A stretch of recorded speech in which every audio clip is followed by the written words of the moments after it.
I think it's safe to say that mining is quite an important element of Minecraft. I mean, you only have to listen to the name to get that impression, but I realized the other day that I haven't really put too much attention towards actually making cool mine shafts in Minecraft. So today, that's about to change. Oh, Matt, I mean, how did that squid even do that? Seriously.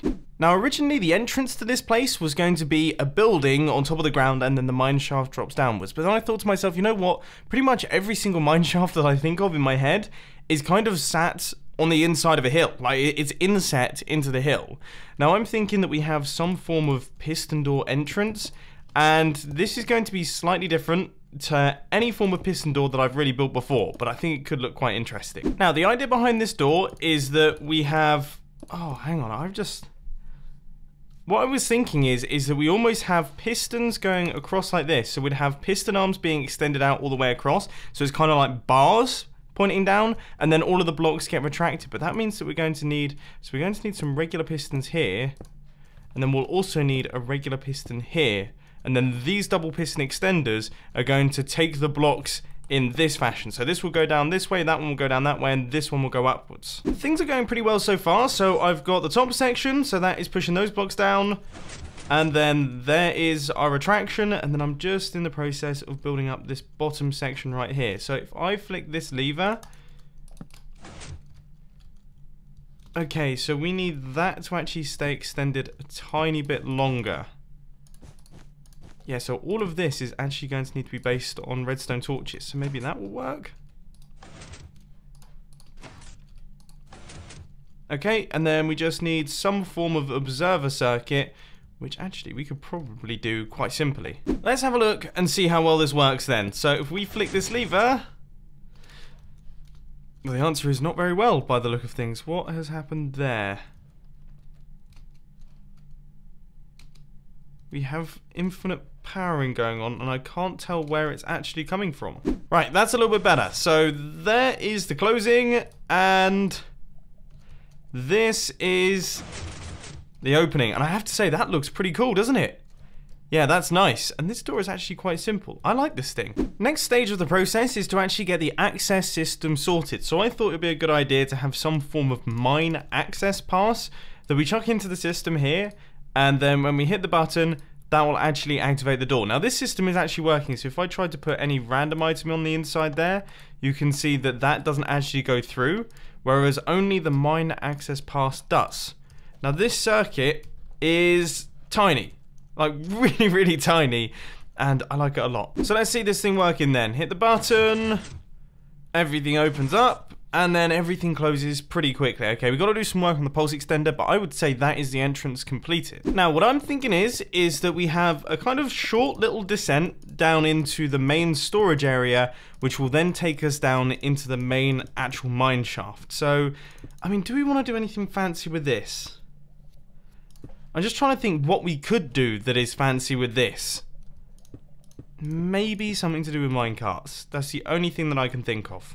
Yeah, I mean, I think this is a pretty good move. This is not going to be a pretty mine shaft, I should add, but it's going to be a functional one, but that's going to take us down into this area here, and then I guess I need to work out how big this storage system is actually going to be. I mean, I guess storage for all the different precious items, and then storage for things like cobblestone and stone. Yeah, I'm going to have to do some writing down here. Now, I know this is going to sound really silly, but I thought it'd be a cool idea to have a little minecart system where you can hit the button, and then that will request the minecart, and then you hit the button and get back up to the top. But I have just thought, if the minecart is down at the bottom on this one... Yeah, we're not going to be able to send it back up. Okay, so we need another redstone line running down from this button down into that powered rail. This really impractical system, where it would probably be faster to just walking up and down the stairs, is now working. So we can request our minecart from either end of the minecart rail. I don't know how useful that is, but you know what? I quite like it. Anyway, now that that's done, it's time for the very simple part, which is our sorting system. So one side, which is this one, is going to be used for all of the precious items. So if I just quickly fill all of this in with redstone, That should do the trick. If we pop down underneath, you can see that we have got diamonds, coal, iron ore, gold ore, we've got redstone dust, lapis, and emeralds. I think those are the only things that you can get from a mine shaft, but I'm not 100% certain. But then this side is going to be the bulk storage, so that'll be cobblestone, that'll be stone, maybe dirt, gravel, all that sort of stuff. Now, I've actually done a little bit of thinking, and I think I'm going to swap that around. So the idea is that we're going to have ourselves a little storage silo off in this section here, if I can find redstone lamps. So they're going to run up across like this, and then on the inside of this storage silo, it's actually going to be a big bulk storage shulker box storage system. So you know those systems where you can put the items into shulker boxes, then once the shulker box gets filled, then it gets put into a chest, and then another shulker box gets dispensed, and that fills up with items. So you can essentially store hundreds upon thousands of items inside one chest. That's the move that we're going to make. I really am curious to see if this thing actually functions. I haven't built one of these bulk shulker box storage systems in forever, so in theory it should work, but I'm not 100% certain. So if we grab ourselves a little bit of cobblestone here, and we fill up this shulker box, so let's fill it up to this point. Good. Okay, nothing's happened. Then if we do that, I don't know about you guys, but that looked pretty positive. And then that has flown down into there. So that is one shulker box filled with cobblestone. And then if we do the same thing again, sweet. That's about as easy as it gets. So I would say that is our storage system done. Now we don't have to worry about it for a little while. The next thing that I want to do is I actually want to create the elevator, which is going to take us down into the proper mine shaft. So I'm thinking, I mean, all mine shafts that I've ever seen, and I haven't seen that many of them, I'll be totally honest, but all of them that I've seen in the movies have got one of those clinkety elevators that you hit the button, then the shutters close, and then it kind of goes and then you drop down into the mine. So I feel like we definitely need something like that going on. I'm just trying to work out how I want to do it. I mean, so do we use slime blocks? I feel like slime blocks is probably the way to go. But this is a 3x3 area, and that is going to be tricky, I guess. So hang on, let me just grab myself some sticky pistons. If we got some sticky pistons and then some slime blocks, I don't really know how I'm going to do it. I mean, I thought that we could use slime blocks. So if we have a slime block elevator, let's just quickly make a little flying machine here. We might have to, it's been so long since I've made any form of flying machine, I'm actually forgetting how to do it. So it's something like that. And then we're going to need an immovable object up at the top there. We're going to need an observer facing upwards there, and an observer facing across there. I think that will do the trick. And then if we... Okay, so we can place that observer going across like that, and then we can have, I guess, just blocks like this. And then slabs? Would that do it? I feel like that would do it, maybe. Except, of course, that was way too many blocks to push. So I've slimmed it down a little bit, and now we only have a 1 block wide elevator, which I actually feel is a little bit more fitting, because you're kind of squished in like this. And then the elevator shaft itself is going to make its way down like this. If I was in survival mode right now, I'd be feeling very happy with myself. If there's one thing that I really don't like about Minecraft 1.13, it's the lack of MC Edit. The ability to just do boring jobs like this with a handful of clicks of a button. Oh, that was, yeah, those were the days. Good news is, the system is actually working though. It is pitch black, so you probably can't see anything, but that has just made its way to the bottom, and then if we update that, it can also make its way to the top. Now, I've just thought there is absolutely nothing to stop this thing, so I'll make sure that it doesn't hit the roof. Now, I am very curious here. This should send it, and it does. Now, the reason that we have to retract this block out of the way is because this is the only thing that can actually stop the system. So once that gets down to the bottom, I'm actually going to try sending it back up, and hopefully this yellow block right here stops it so that it doesn't hit the ceiling, and it should stop in the correct place. That does appear to be working by the look of things. That is actually being stored up there. Now, I've actually done the bottom circuitry as well, but we need to put in a little redstone circuit that will allow us to request the elevator to come down, because the idea is, much like all mine shafts that I've seen in the movies, is that you have to request the elevator to come down to then take you back up to the top. So I guess, I don't know, a block of andesite with a button and then a redstone line going right the way up to the top is the only way really to do it. And go. Well, that looks promising. We're going to be waiting here for quite some time. But that's looking good. Is that still on its way? Oh, I think it is on its way. And you know what? It's not actually that slow. So here we go. Down it comes.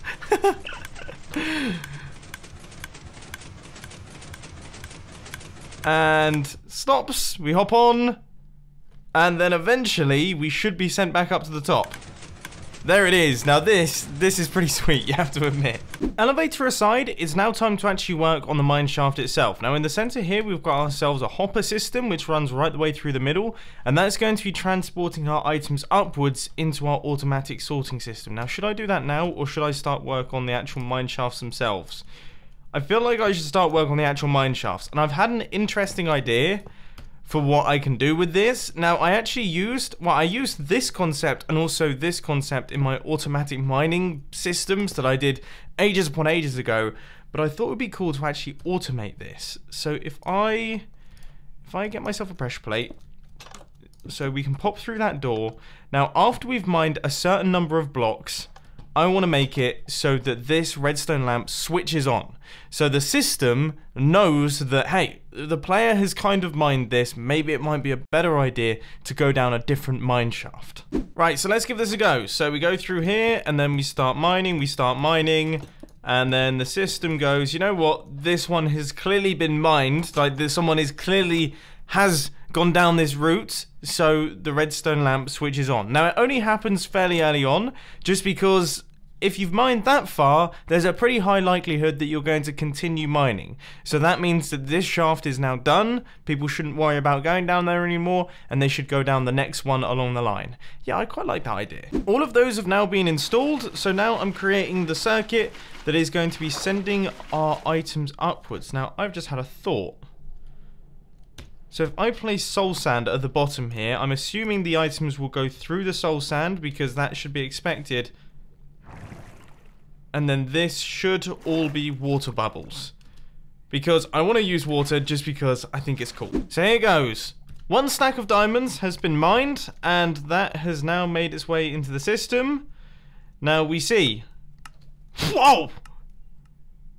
Nobody told me that the item elevators were that fast! I was not expecting that. But all the items are making their way in, and they are dropping down into this little item area here. Dude, that is the most ridiculous item elevator I've ever seen in my life. I did not realise that items travelled that fast in it. Oh my word. That is spectacular.